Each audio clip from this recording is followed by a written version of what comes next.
Welcome back. Last time I was finishing the disassembly of the Zorki 6, and in the meantime I talked to the owner of the camera, and the common decision was to in fact replace the shutter curtains as well as I don't know, for the peace of mind. The old curtains are not in a bad shape, so this is curtain number 1.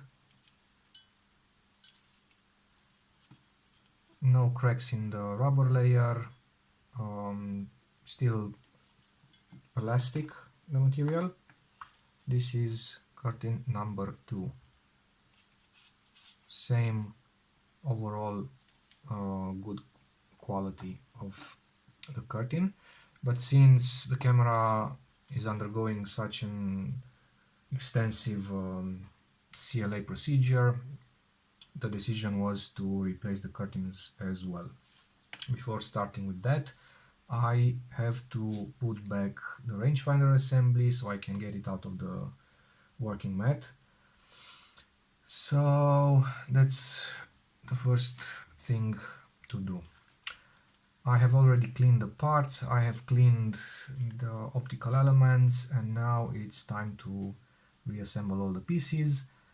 First of all, this little guy, so the rangefinder shaft, or the rangefinder arm shaft, and I will use some moly grease to lubricate the hole for that shaft.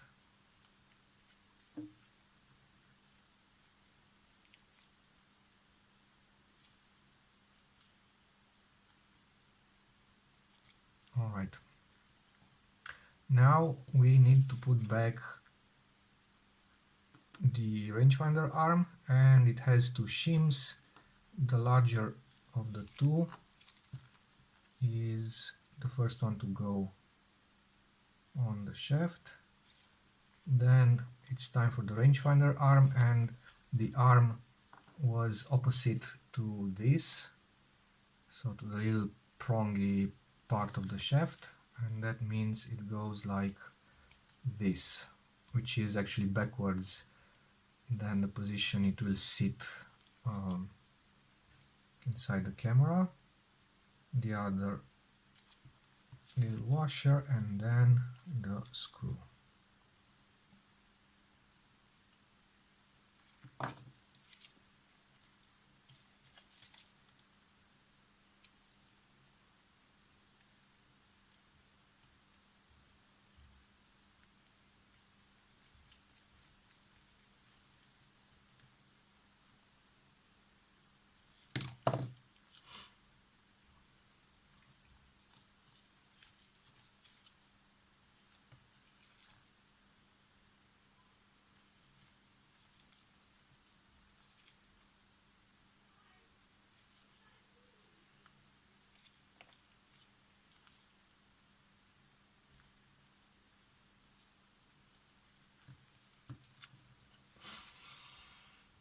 Normally I would have to put back this spring, and I will do that, but very likely it will move the cam like this, because there is nothing to oppose that movement. When the entire assembly is back inside the camera, the rangefinder arm will stop against the bracket of the upper bracket of the light shield.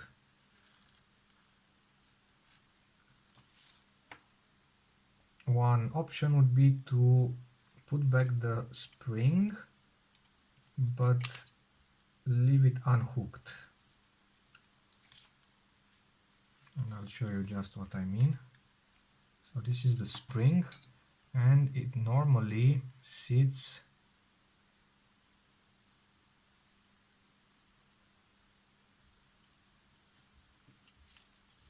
on the other side. So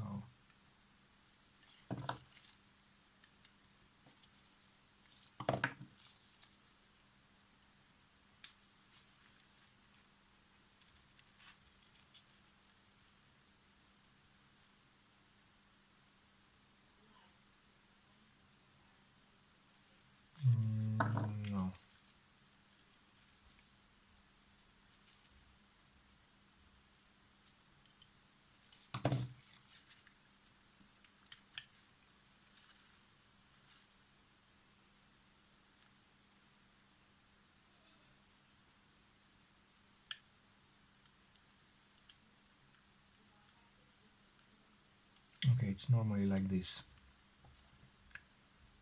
So the short end is in front of this pin, the long end rides in front of this part, so the long arm of the rangefinder, of the little mirror. If I let go, it will go like this. So in order to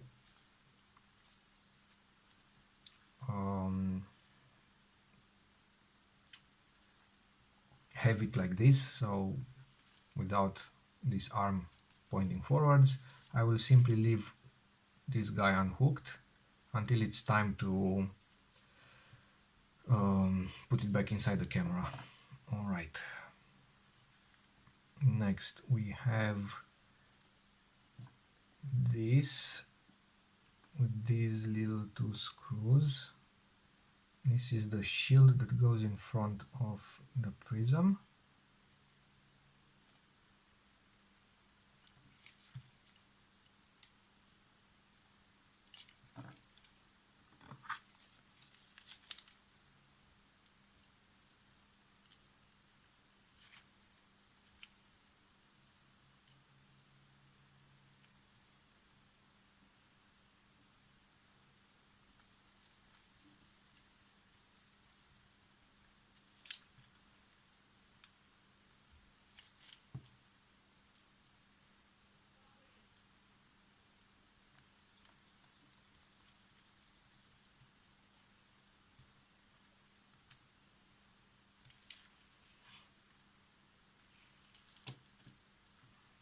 I can also put back this shield.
And before moving on, take great care of this side of the prism, because if there are any fingerprints or smudges or anything, you won't have access to it anymore. So I will use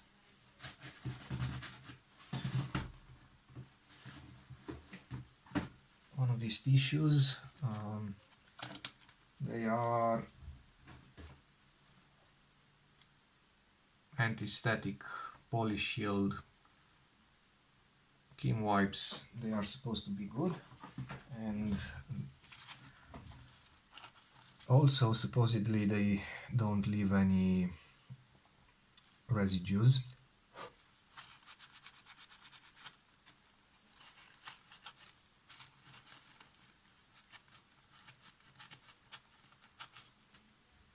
Alright, the front one is not critical at the moment.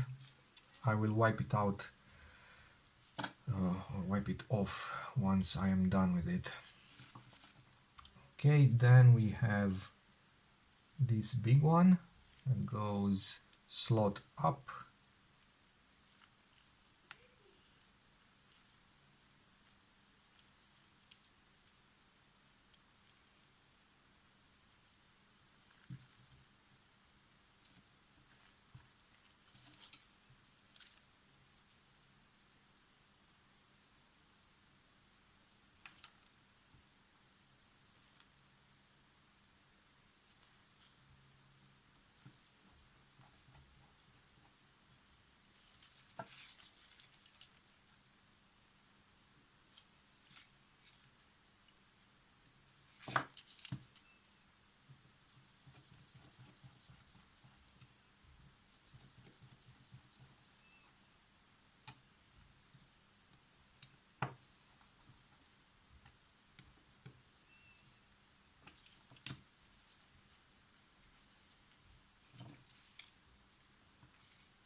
have this, so this little lens.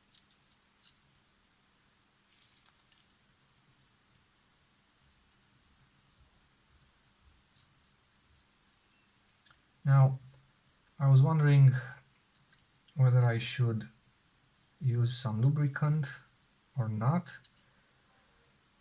I found only slight traces of something on the outside of the lens and on the inside of this barrel.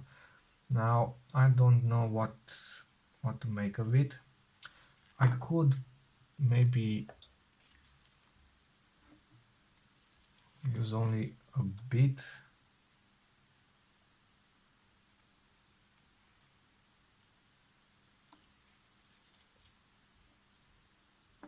So when you are focusing the diopter adjuster, it feels a bit smoother.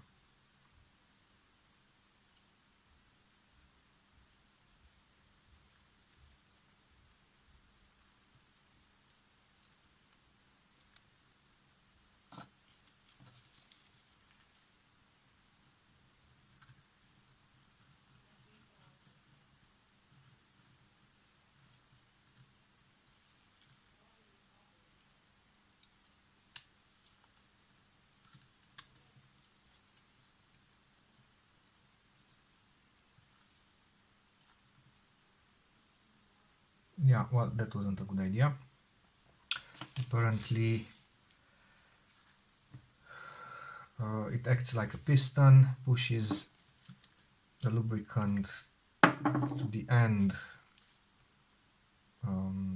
of the lens, and then it touches the prism, so bad idea.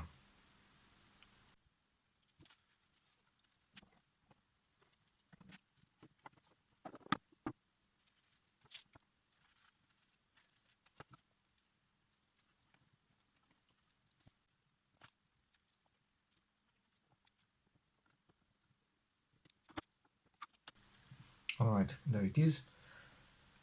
The assembly is done. These 4 screws are the screws that keep it to the body of the camera that I still need to paint. So I'll put it separately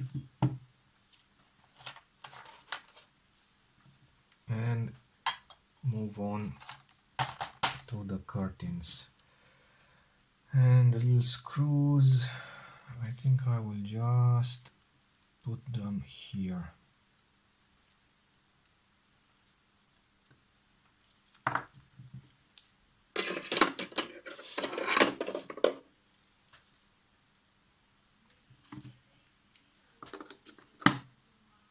Alright, for the curtains, it's best if you have one of these cutting mats, because all these lines will help. And something to take notes on. I'll use one of these cheap, I don't know, memo tablets or whatever they are. And this is what I wrote for the last Zorki 6 that I did. So those are the values. We will compare them to this one because probably it has very similar values. So if you really want to be super elegant about it, you could write the serial number. So we have 650061641, and now you know which camera is the camera in question. And we will start the measurements with curtain number 1. I could maybe salvage the curtains and reuse them, or keep them as pairs, and maybe I could try that. First of all, before trying anything, I will make some markings. So we have, unfortunately, in most cases, the cuts on the end or on the ends of the ribbons are not straight. So it's diagonal. And because it is not straight, I will make a mark following that, or even better, because I would have to cut the new ribbon under the same angle, which is kind of confusing. I can try something else. I can try to make a straight mark, and I will choose the longest point of the curtain. So the longest point is here, and I will try to make a perpendicular line on the long axis of this gear.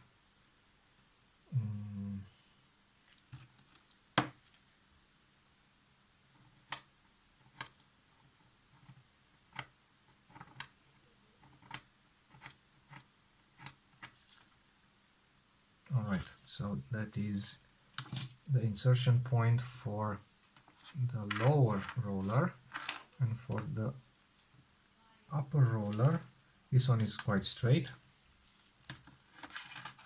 Make another mark.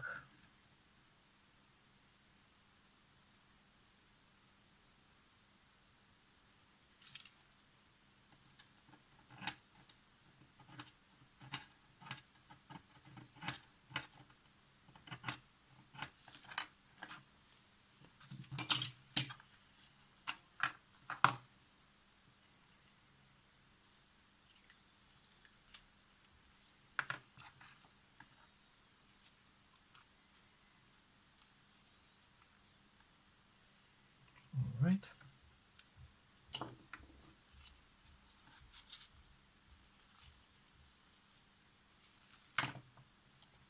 Now, in order to unglue it nicely from the little drum or the little roller, you would have to soak it in something. I will use lighter fluid, because in theory it is mild enough that it will not attack the rubber, in theory.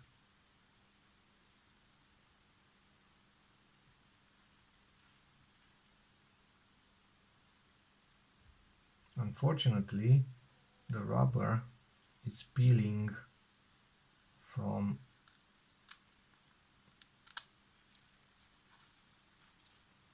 the silk, so I could still use it. Because it is not damaged beyond the point where it was glued on the roller. We'll see. Probably I have nothing or no use for it, since I usually replace everything with new curtains.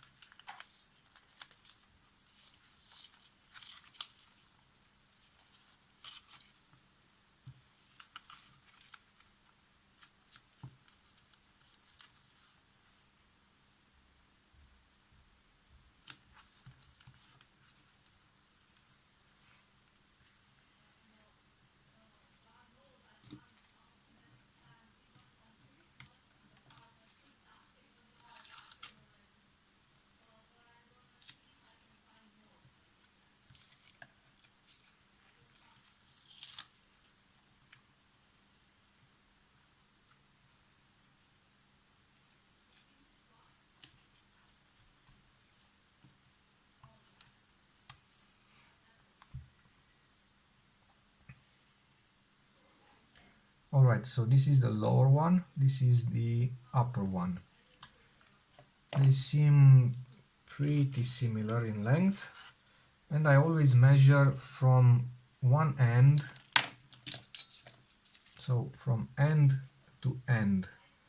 And while one end is obvious, the other end is usually the end of the metal strip. So for the ribbon I measure from here to here, and for the curtain from here to here, so on the other side of the metal strip.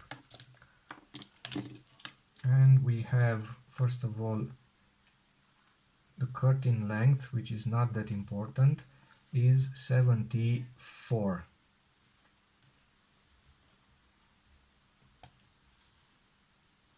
I had 76 on the other one. So 74. Curtain number 1, 74 by, the width should be the same. It should have 32.5, and it's 32.5.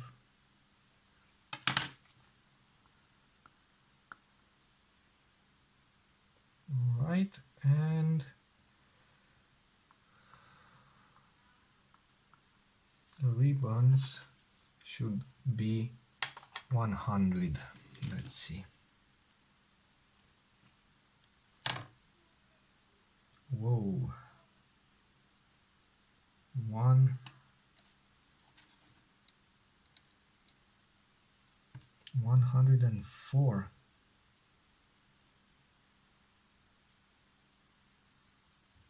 104 and a half. So 104.5 lower.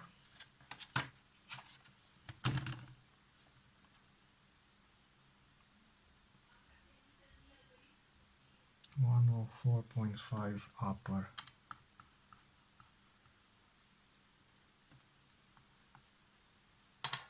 All right.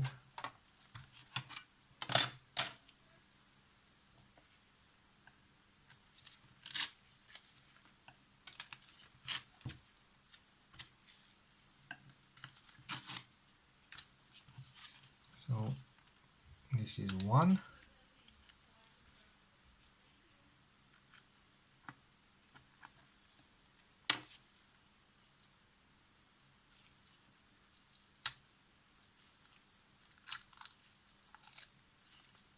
And this is the other. This one unglued quite nicely. So it was a different glue from this one, maybe. Now this one I certainly can reuse, because it will peel off from the other end, and it's in good shape. But for the sake of symmetry, I will replace it anyway. So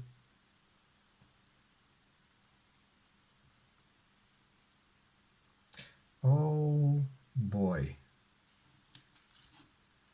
I just did a mistake. Ha, a big mistake. I forgot to make the scratch mark. So now I have no idea how it was glued. Ooh, now that will be a big setback. Yeah, that would be a big setback. Let's see.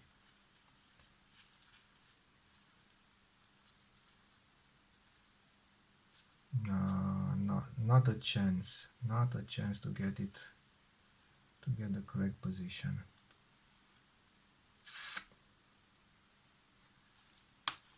It's okay. It's okay. There are ways of fixing that. Now it no longer matters the size at this point,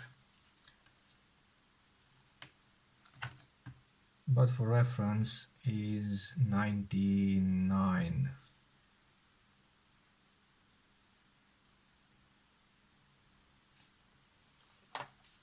And I'll write it down nevertheless.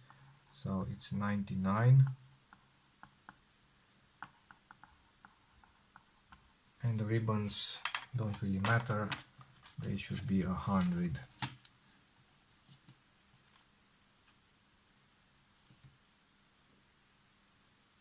And they are 104. So for some reason, in this case, they didn't use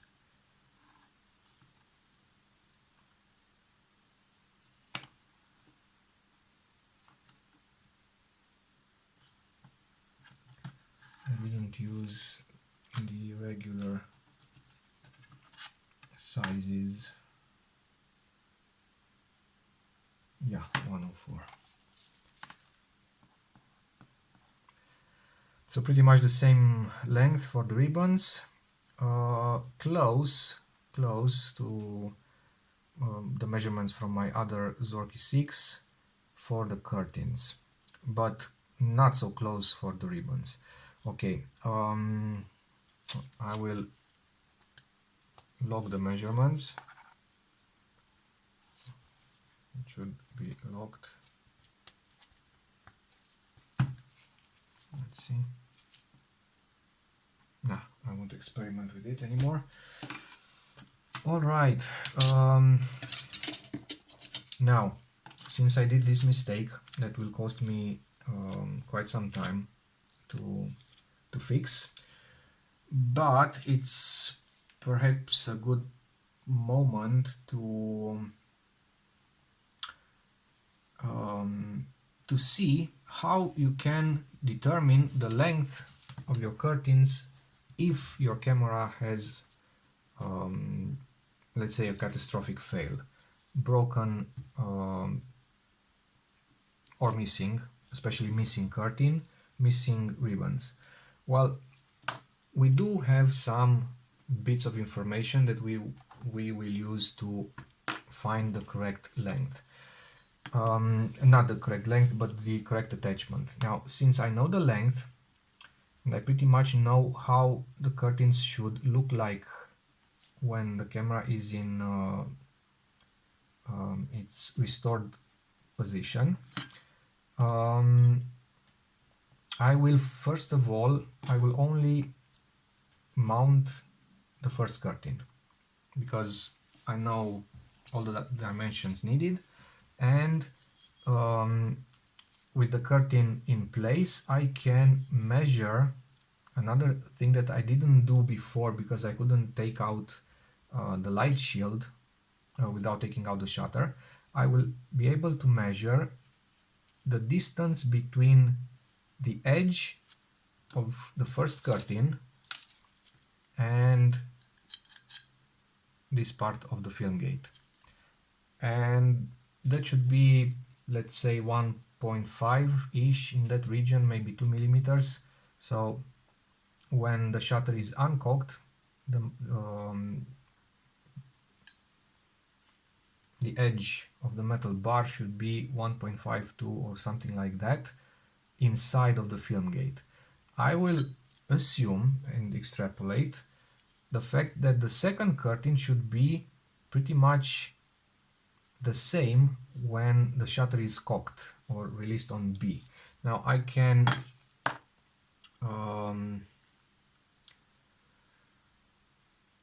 test that with my other Zorki 6. Let me check.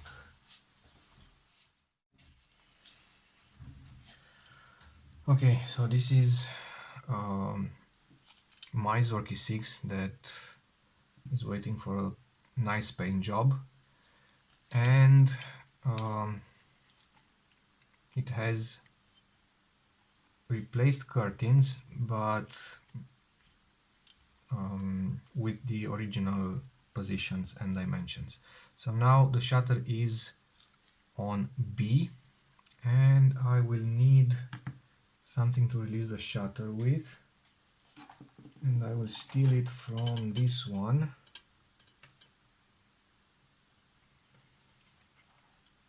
If I can find it.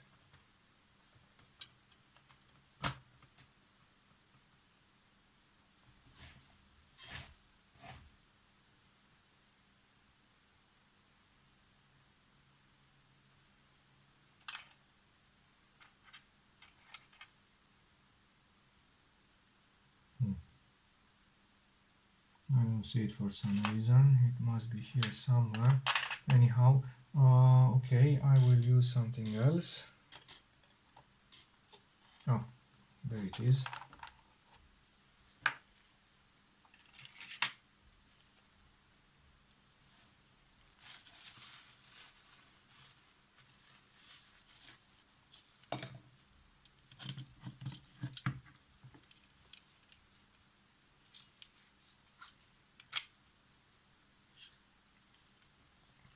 So in this case, the second curtain sits flush with the film gate, so pretty much you can see it here, while the other curtain is here and it's about 2 millimeters inside.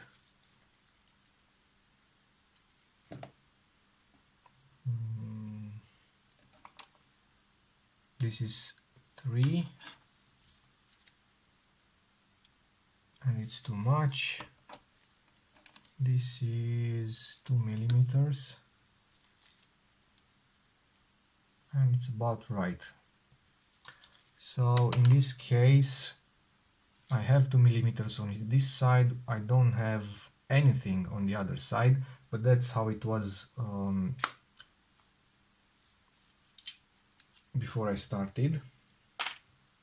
So this is one example that I could use. Now, given the fact that pretty much all shutters in all these cameras, regardless they are Feds or Zorkis or whatever, are designed in the same manner, so it's pretty much the same shutter design with very small differences. That means, in my opinion, that all of them must work the same. They are probably using the same springs in the curtain rollers, perhaps different dimensions, but I'm very sure that they didn't use considerably stronger springs in, I don't know, Zorki 4 compared to Fed 2 or something like that. So if one camera works correctly for some specific dimensions or some specific measurements of distances, then all should work pretty much the same. So that is one example. I could compare it to the Zorki 5 that has 2 light shields instead of only a bigger one. Okay, set it to B. And it's the same. The second curtain is maybe 1/3 of a millimeter inside of the film gate, while the other one is a lot deeper beyond the film gate. So it's as if they were glued out of sync, or not out of sync, but instead of having similar distances from the edges, the shutter seems to be shifted. I don't know why, but it's something I've seen in pretty much all Zorki 6s and 5s. And I have another one, another Zorki 6.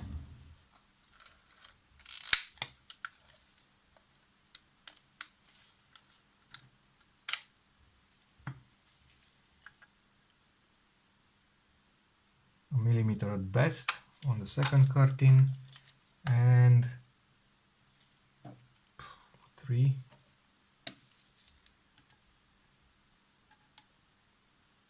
No, 2.5.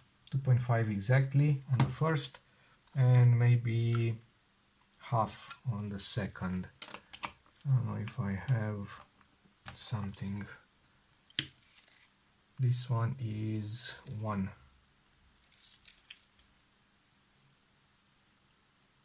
Yeah, it's less than 1. So pretty much half a millimeter on the other one.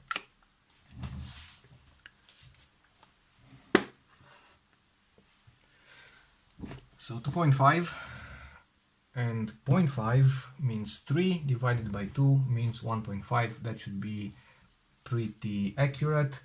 In theory,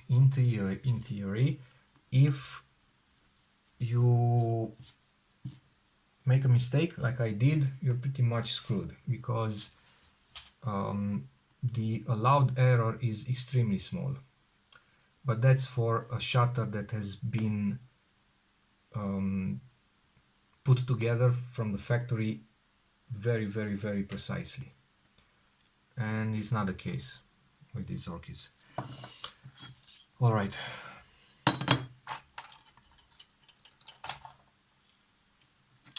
What I will do, I will attach the second curtain in a random position, put it back inside the camera using double side tape. I'll put it back in the camera, wind it, see where this edge ends up in the wound and first curtain released state, and then I will unglue it and re-stick it or reattach it in the correct position where I have, let's say, 1 millimeter from the film edge, and that should be a very good starting point. I can then test the shutter, and if I see that the speeds are not okay, I can readjust the position until I find the sweet spot, and then I will take the shutter out again and re-glue it permanently. And that's that.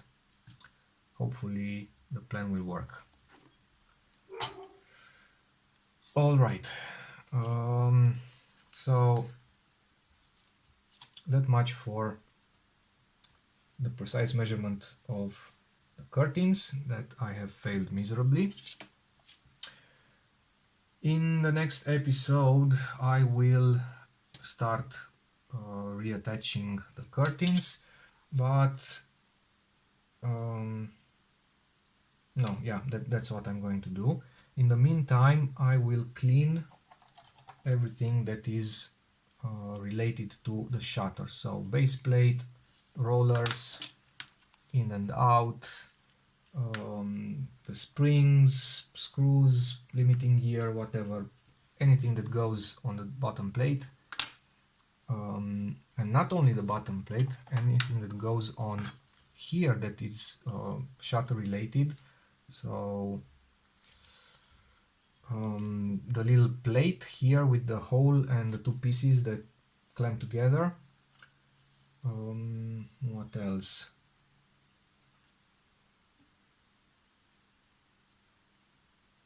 That's about it for the time being. In order to put back the advance mechanism, I will have to have this body painted. I mean, the black strips. So that is the next thing that I'll have to do. But in the meanwhile, I can still remake the curtains. So I have everything prepared on the base plate, and when this part is done, I can put them together. Alright, this one has been a bit hectic, sorry for that. It's the first time I'm simply pulling a curtain off of a drum without marking it. I think this glue caught me off guard and caught me by surprise, and the way it lifted off so nicely was, yeah, it was a surprise, but I should have marked the margin or the end beforehand. Alright, see you next time. Okay, a small later edit. I was revisiting the video, trying to see if there's a frame or a couple of frames in the video just when I'm pulling it apart that I could find or link a certain area of the drum with a certain area of the curtain. So I was trying to reverse engineer it, maybe see something that looks familiar and say, okay, that part goes to this part, and that way I could find an approximate position. So instead of, I don't know, 360 points of 1 degree arc of a circle, maybe I could narrow to a certain region of the drum. And then I remembered that when I was inspecting the curtain, I saw two little pieces right at the end, or two little zones that are somewhat transparent, meaning that the rubber layer peeled off. So it's this one, and it has another dot somewhere around here. But this one goes all the way to the edge. And if I look on the drum, I see 1, 2, 3. And this one has a sharp edge on the outer part and another sharp edge perpendicular to the first one. So see, not all hope is lost. I'm sorry, I'm a bit tired. As always, I always shoot these videos late at night. It's almost 12 o'clock here. So this in fact goes here. And that means that I have my attachment point. What I don't remember is whether this was straight or not, but it is quite easy to find out, assuming the leading edge of the metal bar was perpendicular to the film gate, so was correctly placed, and I'm lining that metal edge to this line. If the other end of the curtain is also straight or parallel to the first one, that means the scribe mark, attachment point, should be a perpendicular line. And yes, it is. So right now the mystery has been solved, and I have my attachment point that I will scribe right now so I don't forget and I don't make another mistake. It is not extremely important to be super straight or super parallel or super perpendicular or whatever you want to call it, as long as you know which point from that line is the real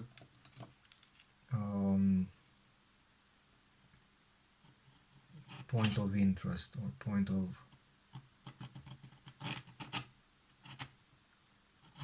attachment. Okay, so now I have a line, and I will also make a arrow pointing towards the two existing leftovers, because after I'll be done with the cleaning, I will probably forget that they were on the bottom of the drum. This is the bottom, this is the top, and I want to be sure that I will take into account the correct point on the drum. So this is the correct point. If my line is like this, I will disregard the line, disregard the other end of the line, and I will align the edge of my curtain to that point of the line or from the line that corresponds to this arrow, so in this region. Alright, now I'm pretty confident I'm back on track. Nothing can go wrong anymore, famous last words. But we will continue according to plan. Next time curtains, and then it's reassembly time, and hopefully somewhere in the middle of this whole charade I will get to this paint job. Now I want to test something. I want to test the strength of the actual, the original paint job. This finish should be quite strong, but it's not. That's what I was trying to determine. So this is nail polish remover, it's acetone free, but nevertheless the paint is easily stripped by that. Good to know. And this is alcohol. And never try alcohol on this inner paint. So no, not a good idea. It will have the same fate as this one. Let's try it here.